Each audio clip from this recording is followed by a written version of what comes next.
And welcome back again, everyone. Today we're reviewing the new version of the Torano Vault. This is the D-042, and this is the Robusto 5x52. There is the new Vault label and the red band at the foot signifying the blend D-042. The original Vault was distributed and produced in 2011. It was called A-008, and if you'll look back in through the videos in the blog, you'll see where I reviewed it. Now this is a completely different blend, and I will have to read to you from the Vault literature. The big thing about this blend is in 1998 the Toranos were on a trip through Pennsylvania and found a very rare tobacco that they were impressed with.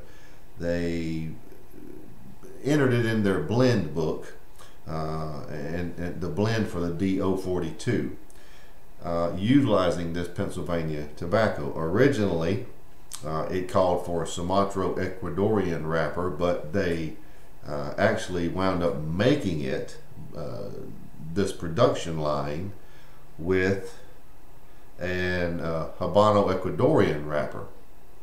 Now they are quite impressed with this blend, and so much so they took it to market. So that's what we're going to review today. A little about the blend. As we said before, it's Ecuadorian Habano wrapper, binder is Nicaraguan, and the filler is Nicaraguan and that Pennsylvania tobacco we spoke about. This is 5x52. Retail price is $7.20. So let's get right to it. The new Torano Vault D-042 blend. The red really looks nice on this cigar. As a matter of fact, it may be an optical illusion, but the wrapper has a reddish hue to it. It is nicely made and has a nice feel in the hand. Now the first thing we'll have to do is remove this little band around the foot, and luckily it came off very easily. We didn't talk about your density, but there it is. We always do that.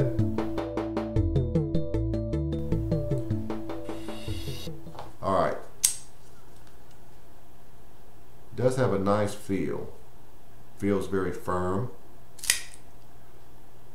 The draw is perfect. So that's always a good, I like that. That's a good sign for me. The cigar has a good feel and has a perfect draw. I like that.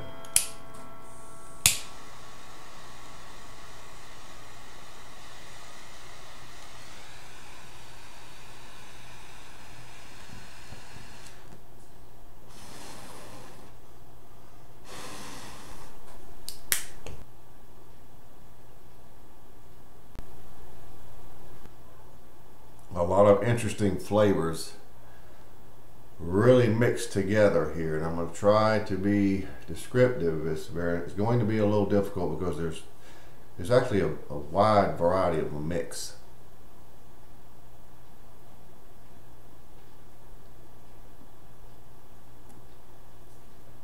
It's definitely a sweet cedar. There is a citrus type note of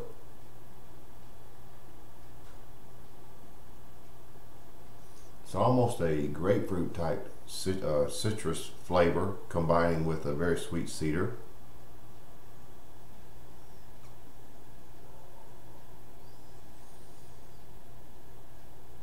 Leather,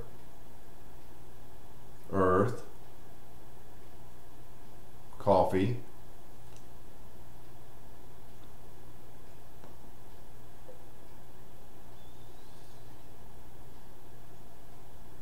and another flavor that, believe it or not, reminds me of a caramel, but it follows the cedar and the citrus combination, and then this sort of a sweet lower level flavor of a creamy caramel. Very odd. And leather and earth. The creamy flavor of caramel is on the lighter side. It's not a predominant flavor. Hints of nutmeg popping in already. As you can see, I'm about a 1/4 inch in, and it's taken this long to nail down these wide variety of flavors. The finish, because I've had enough of it to probably get a beginnings of a finish update. It's a very creamy, caramel-like finish. The cigar we had yesterday has sort of a caramel cream type finish, and this one does too. Now, one thing I have noticed already is there is a lot of black pepper lingering on this finish. It is really lingering nicely. Those of you who like a lot of lingering pepper, black pepper, whatever, but this is black, take note of that. With that puff there, it solidifies what I told you the flavors were initially. So let's see what happens from this point on. But the D-042 has a very interesting flavor mix right up front.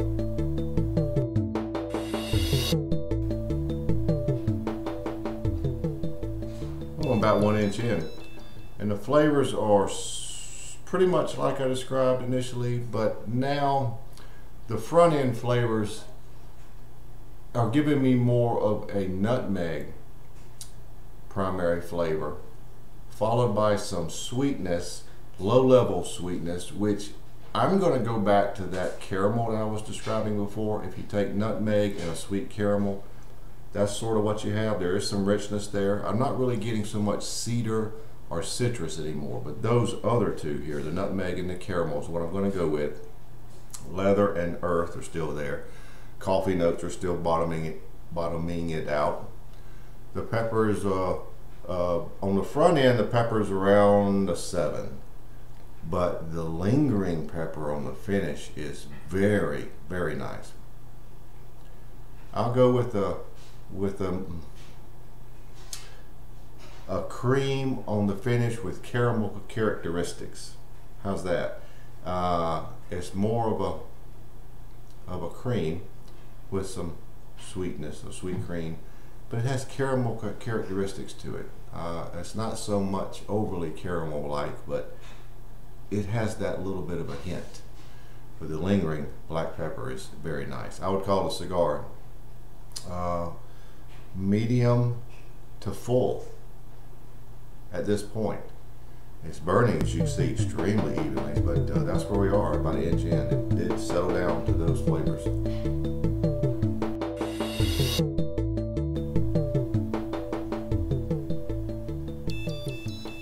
I would say I'm about 2.5 inches in, plus or minus. And the front end flavors have flip-flopped and changed again. Now it's going back to more of a very sweet cedar with some citrus influence. I've tried to pin down what the citrus flavor would be, and the closest I can come to is an orange citrus. It's a very tangy flavor. The cedar is very sweet, has some richness to it, and it's tangy. That's got to come from a citrus influence, and the closest I can match that up to is an orange citrus. There's now some dry oak. The leather is still there. The earth is somewhat subdued, and the coffee is subdued but still holding a base. You still get coffee notes.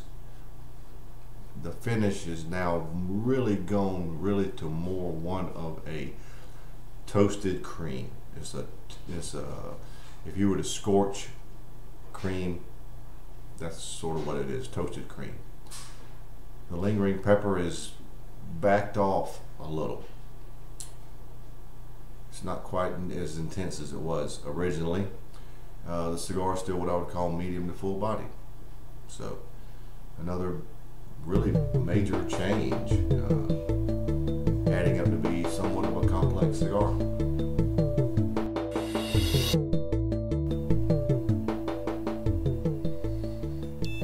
only got about 1.5 inches remaining, but the flavors have shifted a little bit again. The front end sweet flavors of cedar with some citrus influence are still there. The leather is really back down, almost completely gone, and in its place the dry oak notes have really come forward. The earth is still there, somewhat subdued, and the coffee is still holding the base. The finish is about the same, but the lingering pepper is elevated again, so it's back about where it was. I would call the cigar full-bodied, and at this point there's been a fairly big flavor change again.